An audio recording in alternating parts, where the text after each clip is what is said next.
My name is Amy. My student number is 1. I'm a sophomore in NCUE. The title of the speech is What Your Doctor Won't Disclose. The name of the speaker is Leana.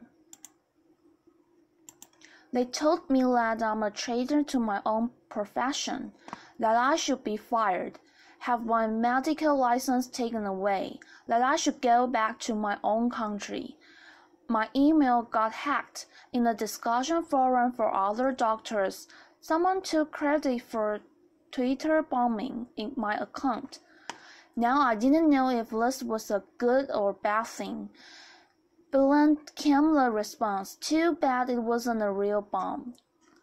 I never thought that I would do something that would provoke this level of anger among a lot other doctors.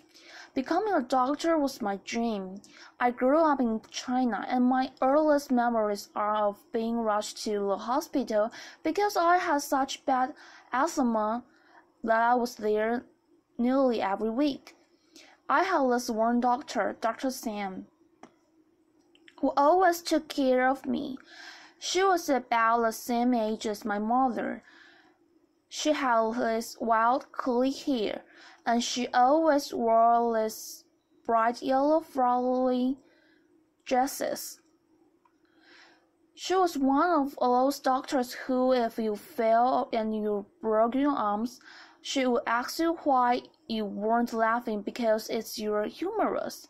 Get it? See, it's grown. But she'd always make you feel better after having seen her. Well, we all have that childhood hero that we want to grow up to be just like, right? Well, I wanted to be just like Dr. Sam. When I was 8, my parents and I moved to the U.S., and ours became the typical immigrant narrative. My parents cleaned hotel rooms and washed dishes and pumped gas so that I could pursue my dream. Well, eventually I learned enough English, and my parents were so happy the day that I got into medical school and took my oath of healing and service. But then one day everything changed. My mother called me to tell me that she wasn't feeling well.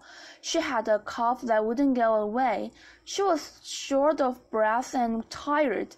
Well, I knew that my mother was someone who never complained about anything.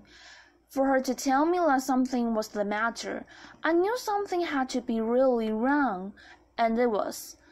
We found out that she had stage 4 breast cancer. Cancer that by then had spread to her lungs, her bones, and her brain. My mother was brave, though she had hope. She went through surgery and radiation and was on her 3rd round of chemotherapy. When she lost her address book, she tried to look up her oncologist's phone number on the internet and she found it. But she found something else too. On several websites, he was listed as a highly paid speaker to a drug company, and in fact, often spoke on behalf of the same chemo regimen that he had prescribed her. She called me in a panic, and I didn't know what to believe. Maybe this was the right chemo regimen for her, but maybe it wasn't. It made her scared, and it made her doubt. When it comes to medicine, having that trust is a must. And when that trust is gone, then all that's left is fear. There's another side to this fear. As a medical student, I was taking care of this 19-year-old who was biking back to his dorm when he got struck and hit, run over by an SUV. He had 7 broken ribs, shattered hip bones, and he was bleeding inside his belly and inside his brain. Now imagine being his parents who flew in from Seattle, 2,000 miles away, to find their son in a coma. I mean, you'd want to find out what's going on with him, right? They asked to attend our bedside rounds, where we discussed his condition and his plan, which I thought was a reasonable request, and also would give us a chance to show them how much we were trying and how much we cared. The head doctor, though, said no. He gave all kinds of reasons. Maybe they'll get in the nurse's way. Maybe they'll stop students from asking questions. He even said, what if they see mistakes and sue us? What I saw behind every excuse was deep fear, and what I learned was that to become a doctor, we have to put on our white coats, put out a wall, and hide behind it. There's a hidden epidemic in medicine. Of course, patients are scared when they come to the doctor. Imagine you wake up with a terrible bellyache. You go to the hospital, you are lying in this strange place, you're on this hospital gurney, you are wearing this flimsy gown. Strangers are coming to poke and prod at you. You don't know what's going to happen. You don't even know if you're going to get the blanket you asked for 30 minutes ago. But it's not just parents who are scared. Doctors are scared too. We're scared of patients finding out who we are and what medicine is all about. And so what do? We put on our white coats and we hide behind them. Of course, the more we hide, the more people want to know what it is that we're hiding. The more fear then spirals into mistrust and poor medical care. We don't just have a fear of sickness, we have a sickness of fear. Can we bridge this disconnect between what patients need and what doctors do? Can we overcome this sickness of fear?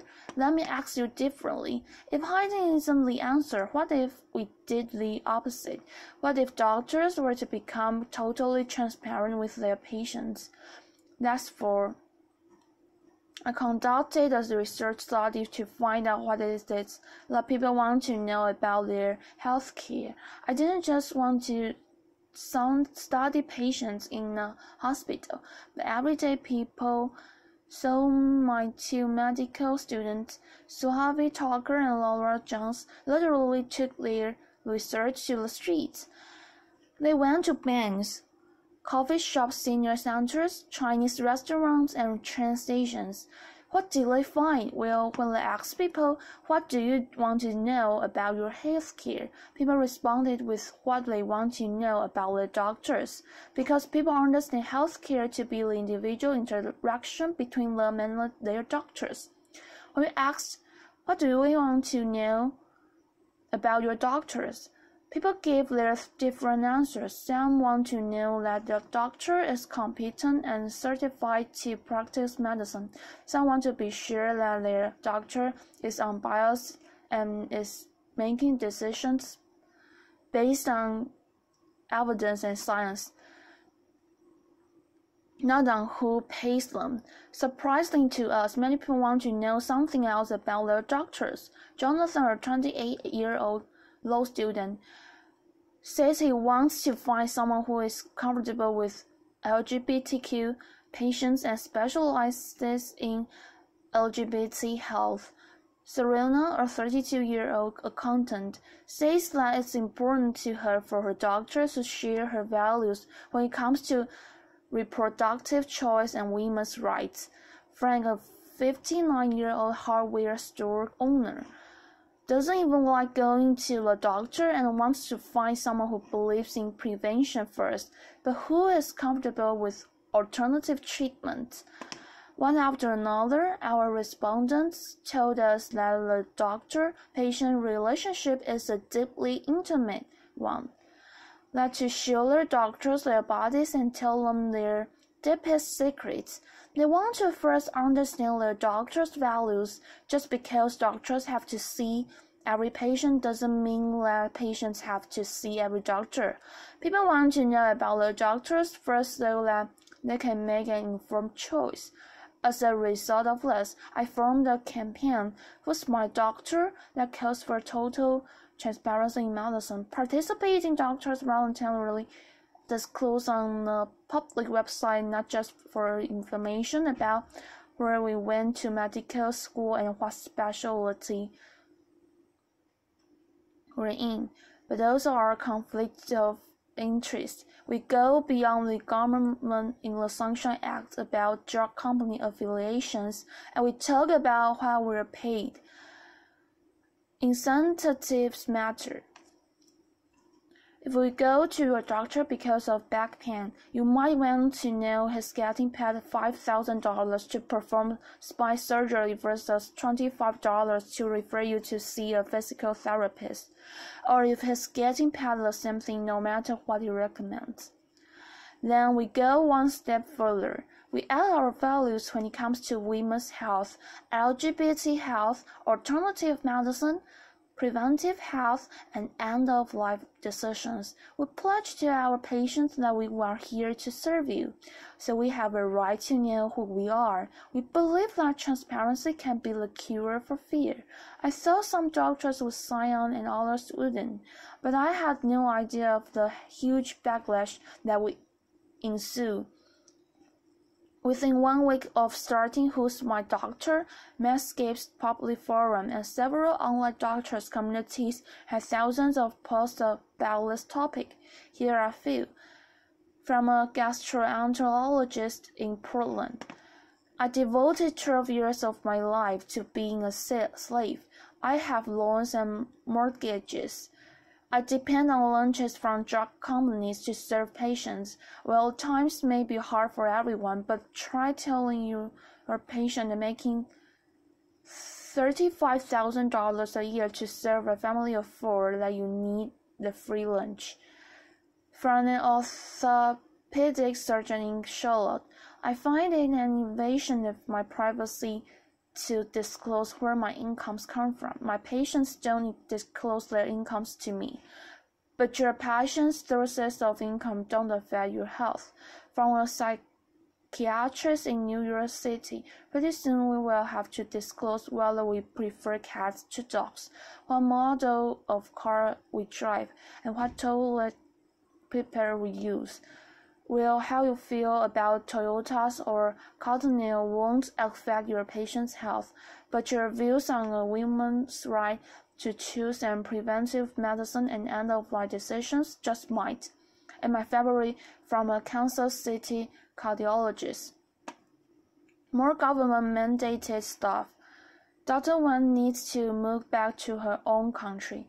Well, 2 pieces of good news. First of all, this is meant to be voluntary and non-mandatory. And second of all, I'm American and I'm already here. Laughter applause. Within a month, my employers were getting calls asking for me to be fired. I received mail at my undisclosed home address with threats to contact the medical board to sanction me.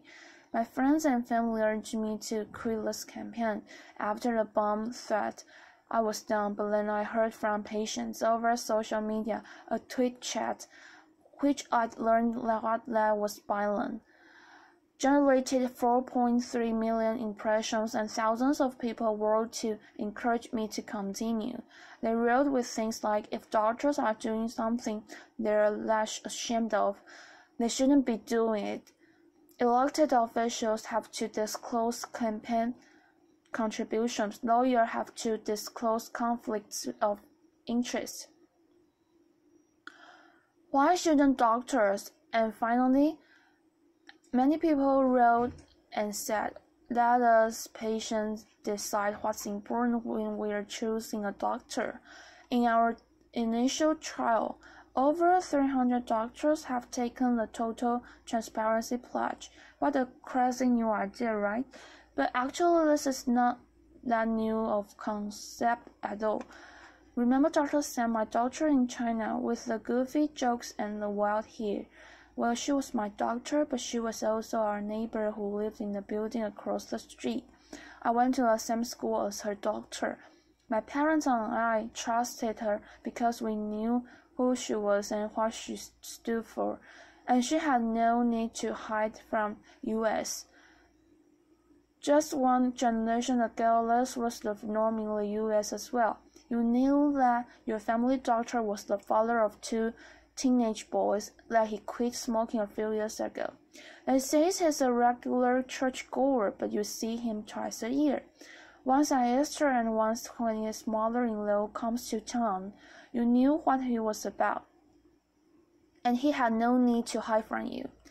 But the sickness of fear has taken over, and patients suffer the consequences. I know this firsthand. My mother fought her cancer for 8 years. She was a planner and she thought a lot about how she wanted to live and how she wanted to die. Not only did she sign advance directives, she wrote a 12-page document about how she had suffered enough, how it was time for her to go. One day when I was a resident physician, I got a call to say that she was in the intensive care unit. By the time I got there, she was about to be intubated and put on a breathing machine. But this is not what she wants, I said, and we have document. The ICU doctor looked at me in the eye, pointed at my then 16-year-old sister and said, "Do you remember when you were at the edge? How would you have liked to grow up without your mother?" Her oncologist was there too, and said, "This is your mother. Can you really face yourself for the rest of your life if you don't do everything for her?" I knew my mother so well. I understood what her directives meant so well, but I was a physician. That was the single hardest decision I ever made, to let her die in peace, and I carry those words of those doctors with me every single day. We can bridge the disconnect between what doctors do and what patients need. We can get there because we've been there before, and we know that transparency gets us to less trust. Research has shown us that openness also helps doctors. That having open medical records, being willing to talk about medical errors, will increase patient trust, improve health outcomes, and reduce malpractice.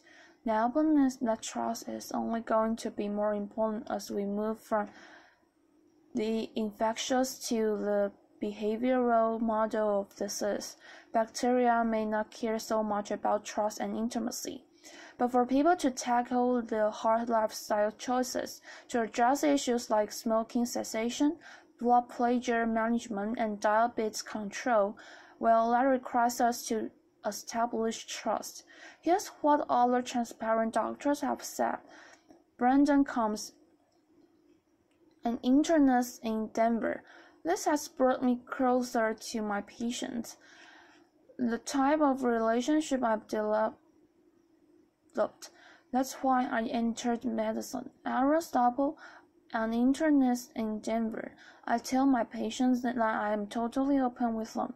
I don't hide anything from them. This is me. Now tell me about you. We're in this together. May Nguyen, a family physician in Houston. My colleagues are astounded by what I'm doing. They ask me how I could be so brave. I said I'm not being brave, it's my job.